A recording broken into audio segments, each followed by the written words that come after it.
All right, another little video then. This one's from the 2021 manufacturing question, part three, where you have adjustment to closing or to finished goods or close stock finished goods and a sale return. So I'll just read what's actually happened here in part three. It's finished goods were sent to a customer on the 31st of 12th, 2020 on a sale return basis. These goods were recorded in the books as a credit sale of 16,000, which is a markup on cost of 25%. Now, when you see the phrase sale return basis, right? What's really happening there, that's a reversal of a credit sale. All right. So normally what you would have for credit sales is you'll credit your sales account and debit your debtors, right? But this is a sale return. So this looks like what's kind of happened here is customers hand things back. All right. And the other little, I suppose, complication here as well is happening at the end of the year, right? And that 25% markup on cost is a profit figure. So if the customer's hands things back to us, well, first of all, it's going to be a reversal of the credit sale. And we'll do that now in a moment. But also, you're going to have to adjust your closing stock of finished goods. All right, you'll be adding that back, but of course, with closing stock of finished goods or any kind of closing stock, really, the adjustment has to be the lower of cost and net realizable value. All right. So the first thing we need to do, right, step one, right, is we need to reverse this credit sale. All right. That's what we need to do first. I think the credit sale is 16,000. All right. So that needs to be removed out of the accounts. So what I'm going to do, I'm going to just drop a sales account. All right. So there's your sales account. Okay. I think already in the trial balance we have 1,750,000, right? Just grabbing that straight from the trial balance there. All right. And also, what I'm going to do is draw up another account, and this will be your debtors. Okay. And I think already in the debtors we have something like 174,000. All right. So there's your two accounts. Now you can label them as well. All right. Sometimes this helps. Okay. So your sales is an income account, and your debtors is an asset account. All right. So I'm putting the plus sign over the credit side of the sales and the minus sign over the debit. That means anything on this side is going to increase the sales. Anything on the debit side is going to reduce it. And the asset then, the debtors is kind of the opposite way. Anything on the debit side is going to increase it, and anything on the credit side is going to reduce it. Now, for reversing a credit sale, what's kind of happening is you're reducing the sales. All right. So that 16,000 is going to make the sales account smaller. All right. So that 16,000 has to go on the debit side here. All right.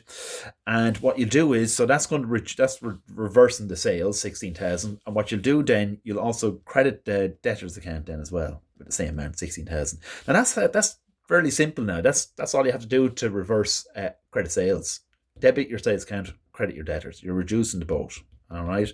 Now, of course, that's the first step. But the customer, if this is a credit sale and the goods already been given to them, and then the customer's handing these back, well, that means this stock is being handed back to you then as well. All right, so that's the second complication with this little scenario.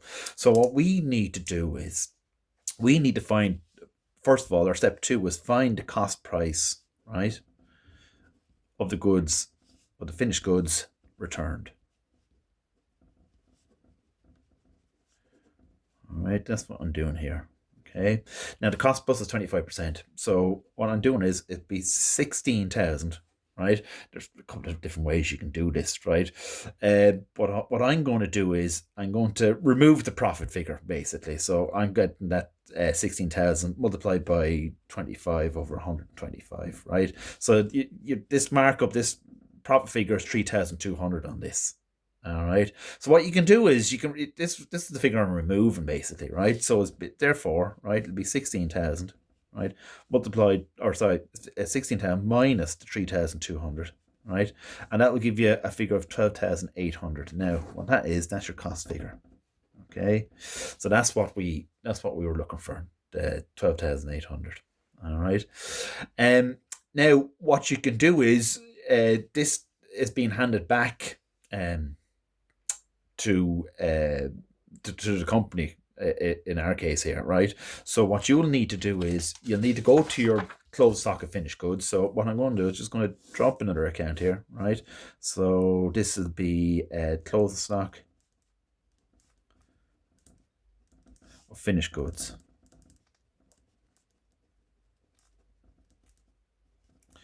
All right.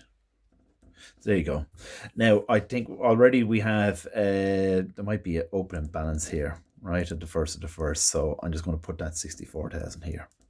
All right, so that's what we're looking at there at the moment.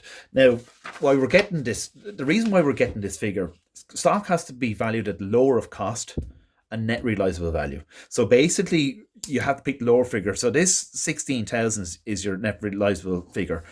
This is what you can sell it for, right? But this is your cost figure, and you have to pick the lower of these two. And obviously, it's the cost figure. So all stock is valued like that. All right, so it has to be the lower figure. If you're not, what will happen is your stock is going to be overvalued if you're just putting in the 16,000 here. All right, so what we do is the 12,800, because the stock is being handed back, it's going to increase your closed stock figure. All right, so basically what you'll have then, your balance carry down, if we put this together, then it'll be 76,800, and that's how you adjust your closed stock finished goods then.